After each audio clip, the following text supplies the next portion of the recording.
नमस्कार, आप देख रहे हैं न्यूज 18 राजस्थान। आपके साथ मैं हूं अभिषेक। महारो राजस्थान बुलेटिन में बात करेंगे सौगातों की, जहां आज मरुधरा को सौगात ही सौगात मिले। फिर बात होगी इंदिरा रसोई की। इसके साथ आपको दिखाएंगे बहादुर गार्ड, जिससे डरकर बदमाश भाग गए। इसके अलावा क्राइम करप्शन पर प्रहार की भी बात होगी। आखिर में बात करेंगे गणेशोत्सव की, जिस पर कोरोना की मार पड़ी है। तो मुख्यमंत्री अशोक गहलोत ने आज चिकित्सा शिक्षा से जुड़े 37 शिलान्यास लोकार्पण किए। इसके साथ ही सीएम ने 29 चिकित्सा शिक्षा के भवनों का लोकार्पण किया और 8 चिकित्सा भवनों का शिलान्यास भी किया। सीएम गहलोत ने वीसी के जरिए शिलान्यास लोकार्पण किया। इस दौरान उन्होंने कोरोना काल में प्रदेश की उपलब्धियां भी गिनवाई। आपको बता दें कि वीडियो कॉन्फ्रेंसिंग में नेता प्रतिपक्ष गुलाब चंद कटारिया, उपनेता प्रतिपक्ष राजेंद्र राठौड़, बीजेपी सांसद देवजी पटेल सहित कई मंत्री और कांग्रेस बीजेपी के विधायक जुड़े।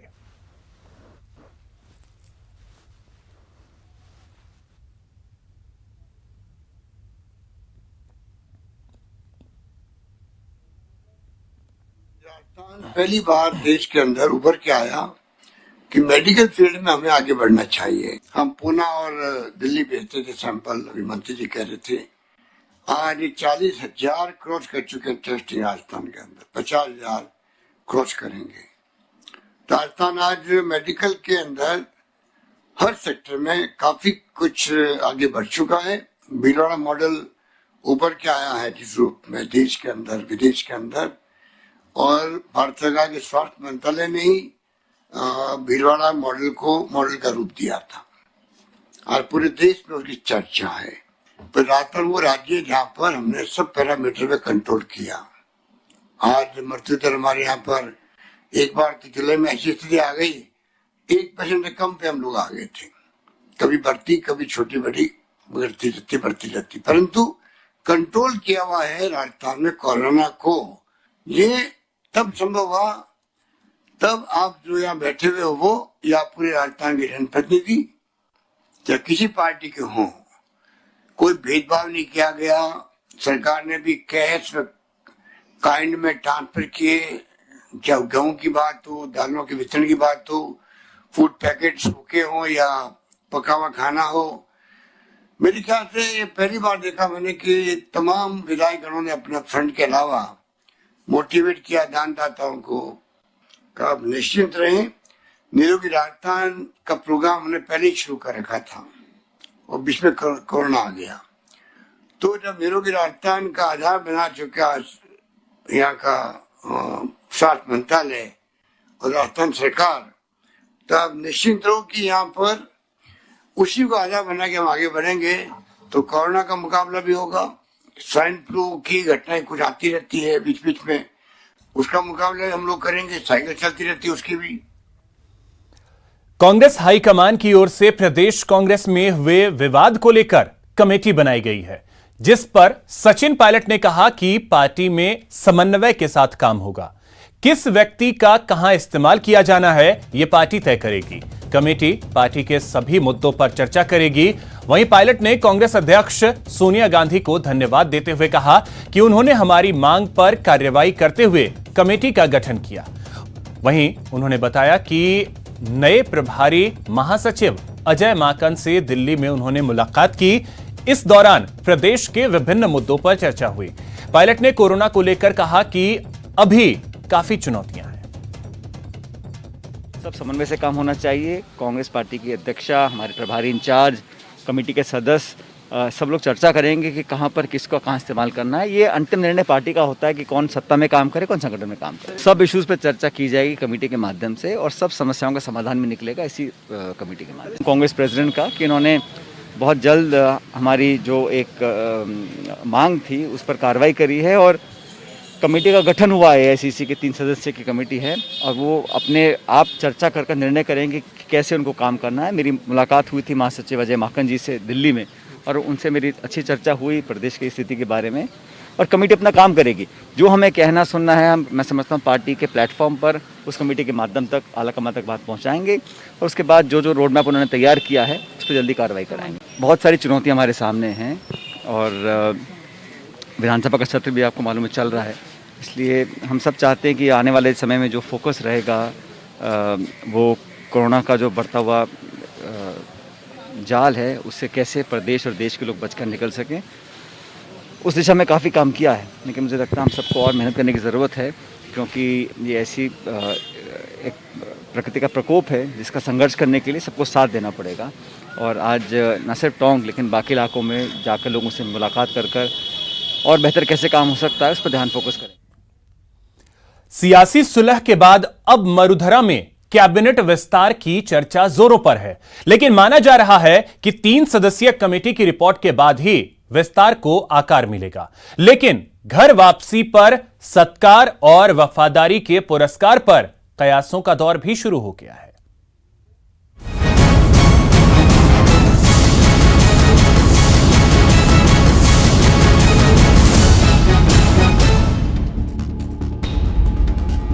मिलेंगे, बैठेंगे, होगा इकरार, तब जाकर तैयार होगा आकार।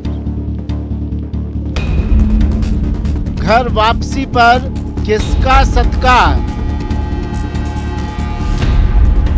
किसको वफादारी का पुरस्कार। होगा मंत्रिमंडल का विस्तार, लेकिन करना पड़ेगा थोड़ा तो इंतजार। फिजा बदल चुकी है, बगावत के दौर का द एंड हो चुका है, खतरा टल चुका है, लेकिन मुश्किलें अभी बरकरार हैं। मुश्किल ये कि घर वापसी पर सत्कार करें या वफादारों को पुरस्कार दें। पायलट गुट की घर वापसी के बाद प्रदेश कांग्रेस की अंदरूनी सियासत तो सुलह की राह पर चल पड़ी है, लेकिन ये राह इतनी आसान नहीं है। मंत्रिमंडल के विस्तार पर भले ही कयासों का दौर भी शुरू हो चुका है, लेकिन उससे पहले मिलेंगे, बैठेंगे, बात होगी, तभी ये विस्तार धरातल पर आकार ले पाएगा। दरअसल कांग्रेस आलाकमान मंत्रिमंडल विस्तार से पहले ही सारी कवायद कर लेने के मूड में है, ताकि जो पिछले दिनों हुआ वही कहानी आगे न दोहराई जाए। ऐसे में माना जा रहा है कि पायलट गुट की मांगों पर विचार करने के लिए बनी 3 सदस्यीय कमेटी पहले सबका मन टटोलेगी, उस पर रिपोर्ट तैयार करेगी और उसके बाद ही कैबिनेट विस्तार साकार हो पाएगा। यानी मामला आसान तो बिल्कुल नहीं है। ये सिस्टम है कि ऑल इंडिया कांग्रेस कमेटी समय समय पर प्रभारी बदलती रहती है। उसी कड़ी में अब अजय माकन जी को लगाया गया, उनका भी व्यवहार बहुत अच्छा है, पांडे जी का भी कार्यकाल बहुत अच्छा रहा। तो ये अब क्या होगा आगे आप देखते जाइए, क्योंकि कमेटी बनी है। अब वो लोगों की बात करना, एमएलए से बात करना, क्योंकि सब एमएलए से बात करना, सबकी सुनना, उसके बाद फैसला करना तो ऑल इंडिया कांग्रेस कमेटी के हाथ में है। इनका काम है सुनना, सुनकर वहां रिपोर्ट करना। अब जो भी होगा वो स्टेट के हित में होगा, पार्टी के हित में होगा, ये मैं इतना कहता हूं, जनहित में होगा। अब मंत्रिमंडल विस्तार में कौन कौन सी अड़चने हैं उस पर भी एक नजर डाल लेते हैं। फिलहाल गहलोत कैबिनेट में 8 मंत्रियों के पद खाली। सचिन पायलट को मंत्री पद से हटा दिया गया है। पायलट गुट के रमेश मीणा भी पद से हाथ धो चुके हैं। पायलट गुट के विश्वेंद्र सिंह भी कैबिनेट से बाहर हो चुके हैं। यानी कैबिनेट में 3 जगह तो पायलट गुट की वजह से खाली है। ऐसे में चर्चा है कि पायलट गुट डिप्टी सीएम सहित 5 नेताओं को मंत्री बनाने की मांग रखेगा। ये तो हो गया पायलट गुट का पचड़ा। अब दूसरे पहलू की भी पड़ताल कर लेते हैं। बीएसपी से कांग्रेस में आए 6 विधायक पहले से मंत्री पद पर नजर गड़ाए हुए हैं। इसके अलावा निर्दलीय विधायकों की भी हसरतें हिलोरे मार रही है। इतना ही नहीं, संकट की घड़ी में गहलोत के साथ निष्ठा दिखाने वाले कई विधायक भी पुरस्कार की आस लगाए हुए हैं। मतलब साफ है, अनार कम है और बीमार ज्यादा हैं। यही कारण है कि अभी आला कमान जल्दबाजी के मूड में नहीं है। कांग्रेस सूत्रों के मुताबिक कमेटी की रिपोर्ट से पहले विस्तार और राजनीतिक नियुक्तियों की संभावना नहीं है। दोनों खेमों की सहमति के बाद बन सकता है कॉमन मिनिमम प्रोग्राम, यानी घर वापसी पर किसका सत्कार होगा और वफादारी का पुरस्कार किसको मिलेगा, ये अब आला कमान स्तर पर ही तय होने के आसार हैं। लेकिन सियासत हो और कयासबाजी ना हो, ये कैसे हो सकता है? सो कयासों का दौर जारी है। ये सच भी है कि मंत्रिमंडल का विस्तार होगा, लेकिन थोड़ा तो इंतजार करना ही पड़ेगा। न्यूज़ 18 राजस्थान के लिए जयपुर से गोवर्धन चौधरी की रिपोर्ट। बीजेपी प्रदेश अध्यक्ष सतीश पूनिया ने राहुल गांधी पर करारा हमला बोला है। पूनिया ने कहा कि हर तरफ से खारिज होने के बाद राहुल गांधी फेसबुक जैसे प्लेटफॉर्म पर अपनी भड़ास निकाल रहे हैं। पूनिया ने कहा कि कांग्रेस दशकों पहले अपने सिद्धांत से भटक गई है और पार्टी के पास न नीति है और न सिद्धांत है, न ही कार्यकर्ता बचे हैं। अब जब वो चुनाव हारते हैं तो ईवीएम को दोष देते हैं, अदालत में मुकदमा हारते हैं तो अदालत को दोष देते हैं, और सोशल मीडिया पे पिछड़ते हैं और उनका उपहास उठता है, परफॉर्मेंस पुअर होती है तो वो फेसबुक और व्हाट्सएप को दोष देते हैं। तो मुझे लगता है दोष देना कांग्रेस की फितरत में है। जिस बात को लेकर राहुल गांधी जी ने कहा कि बीजेपी और आरएसएस इन्होंने फेसबुक और व्हाट्सएप को कब्जाया हुआ है और लोगों को फुसलाते हैं, मुझे लगता है कि हिंदुस्तान की जनता मुद्दों को समझती है, लोगों के विचार को समझती है, और ये तकलीफ इसलिए है कि भारतीय जनता पार्टी के राष्ट्रवाद के विचार को और राष्ट्रीय स्वयंसेवक संघ के काम को लोगों ने बहुत नजदीक। कोविड-19 के कारण राज्य निर्वाचन आयोग ने प्रदेश की 129 स्थानीय निकायों के चुनाव 20 अक्टूबर तक के लिए स्थगित कर दिए हैं। राज्य सरकार ने आयोग से चुनाव स्थगित करने का अनुरोध किया था, जिस पर आयोग ने यह फैसला लिया। गौरतलब है कि 21 अगस्त को प्रदेश की 129 निकायों का कार्यकाल पूरा हो रहा है। तो 129 निकायों के कार्यकाल 21 अगस्त को पूरे हो रहे हैं और कोविड-19 के कारण फिलहाल इस चुनाव को 20 अक्टूबर तक के लिए टाल दिया गया है। यहां रुकेंगे एक छोटे से ब्रेक के लिए। ब्रेक के बाद देखिए, कल से कोई भूखा नहीं सोएगा।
ब्रेक के बाद आपका स्वागत है। गहलोत सरकार का संकल्प है प्रदेश में कोई भूखा ना सोए। इसी संकल्प का गुरुवार से शुभारंभ होने जा रहा है। जी हां, गहलोत सरकार कल से नगरीय क्षेत्रों में इंदिरा रसोई योजना की शुरुआत। महोदय की भावना के अनुरूप राज्य सरकार द्वारा कोई भी भूखा न सोए संकल्प के साथ 20 अगस्त से प्रदेश के सभी 213 नगर निकाय में 358 रसोइयों के माध्यम से इंदिरा रसोई योजना प्रारंभ की जा रही है। हर जन कल्याणकारी योजना हम लेकर आए, इंदिरा रसोई योजना उसी की एक कड़ी है और इससे लोगों को सस्ता भोजन, अच्छा भोजन, पौष्टिक भोजन डायरेक्ट मिलेगा। अब नए कलेवर में, बिल्कुल नई स्टाइल में हम योजना लेकर आए, इंदिरा रसोई योजना। इसमें सस्ता भोजन, सस्ता नाश्ता मिले।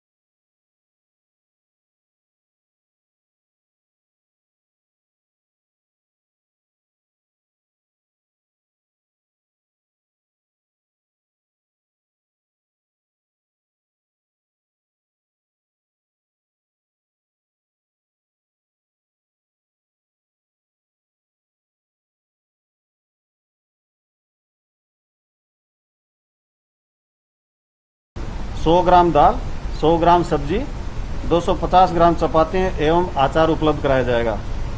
जिला स्तरीय समिति स्थानीय अनुसार मेनू में परिवर्तन कर सकती है।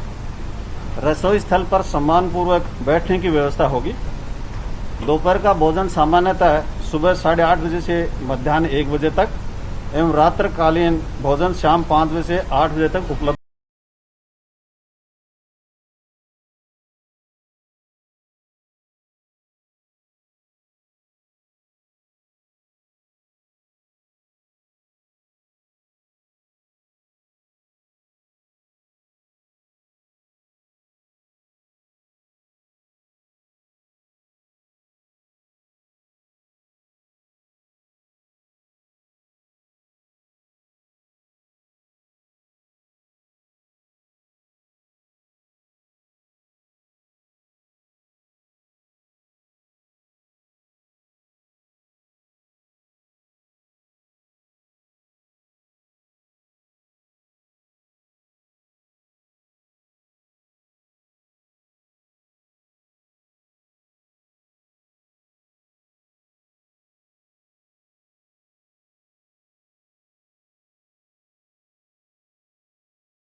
म्यूजियम का कल उद्घाटन किया जाएगा। सीएम गहलोत कल सुबह 11 बजे वीसी के जरिए अभिलेख म्यूजियम का उद्घाटन करेंगे। करीब 4 करोड़ की लागत से बने इस शानदार अभिलेख म्यूजियम में 400 ओरिजिनल रिकॉर्ड्स और 450 हिस्टोरिकल अभिलेख का ब्यौरा मिल सकेगा। अभिलेख म्यूजियम का जायजा लिया हमारे संवाददाता सतवीर सिंह राठौड़ ने।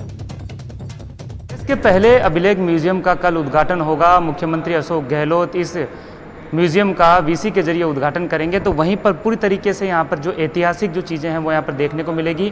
मैं अपने कैमरा पर्सन धीरज जोशी कहूँगा एक बार तस्वीरें दिखा देगी किस तरीके से ये जो म्यूजियम है ये तैयार किया गया है। ओरिजिनल जो रिकॉर्ड है वो यहाँ पर देखने को मिलेंगे। आप देख सकते हैं कि 5 जो दीर्घाएँ हैं वो इस म्यूजियम में बनाई गई है और जो पहली जो दीर्घा है वहाँ पर छत्रपति शिवाजी महाराज की दीर्घा बनाई गई है कि किस तरीके से उन्होंने जो अपने शासनकाल के अंदर काम किया और उसके बाद में किस तरीके से उन्होंने जो किले थे उन पर उन्होंने फतेह यहाँ पर हासिल की थी। पूरा लेख यहाँ पर इस म्यूजियम के अंदर साफ तौर पे देखने को मिल रहा है और इसके साथ ही उन्होंने किस तरीके से आगे बढ़ा और अपने जो साहसिक कदमों के साथ में अपनी जो स्थिति है उसको सुधारा, उसकी पूरी जानकारी है इस अभिलेख में साफ तौर पे देखने को मिल रही है। यहाँ पर कई ताम्रपत्र भी हैं और ये ताम्रपत्र ओरिजिनल यहाँ पर हैं और इस ओरिजिनल को देखने के लिए ही ये जो पूरी व्यवस्था है ये की गई है। मुख्यमंत्री अशोक गहलोत कल इसका 11 बजे उद्घाटन वीसी के जरिए करेंगे और आप ये देख सकते हैं ये जो संधि है पूरा पुरंदर की संधि का जो ये पूरा लेख आप देख सकते हैं कि ये 22 फीट पूरी तरीके से फरमान है एक तरीके के, जो शिवाजी और औरंगजेब के बीच में हुई थी। और इसमें साफ तौर पे ये लिखा हुआ है कि जो 23 किले हैं वो शिवाजी से छीन लिए जाएंगे और उसके बाद में जो 12 किले हैं वो मुगल के अधीन हो जाएंगे। ये पूरी 22 फीट में पूरी इनकी जो संधि हुई थी, पुरंदर की संधि, उसका लेख यहाँ पर है। ये ओरिजिनल पूरा पर्चा यहाँ पर तैयार किया गया है और आप देख सकते हैं सामने किस तरीके से उनकी जो जीवनी थी, उन्होंने किस तरह संघर्ष किया, उसके बारे में यहाँ पर ये बताया गया है। ये जो अभिलेख म्यूजियम है, इसमें कई तरह के जो ताम्रपत्र हैं वो भी काफ़ी आकर्षण के जो केंद्र हैं वो बने हुए हैं। ये ओरिजिनल रिकॉर्ड हैं जिन्हें देखने के लिए ये म्यूजियम यहाँ पर बनाया गया है। आप देख सकते हैं पूरे यहाँ पर इन्हें सजाया गया और इसके साथ ही 400 जो ओरिजिनल रिकॉर्ड हैं वो इस म्यूजियम अभिलेख सभागार में है और 4 करोड़ की लागत से इसे यहाँ पर ये बनाया गया है, पूरी तरीके से जो सजा दिया गया है। और उसके बाद में कल इसका जो उद्घाटन है मुख्यमंत्री अशोक गहलोत वीसी के जरिए यहाँ पर करते हुए नजर आएंगे। कैमरामैन धीरज जोशी के साथ सतवीर सिंह राठौर, न्यूज़ 18 बीकानेर।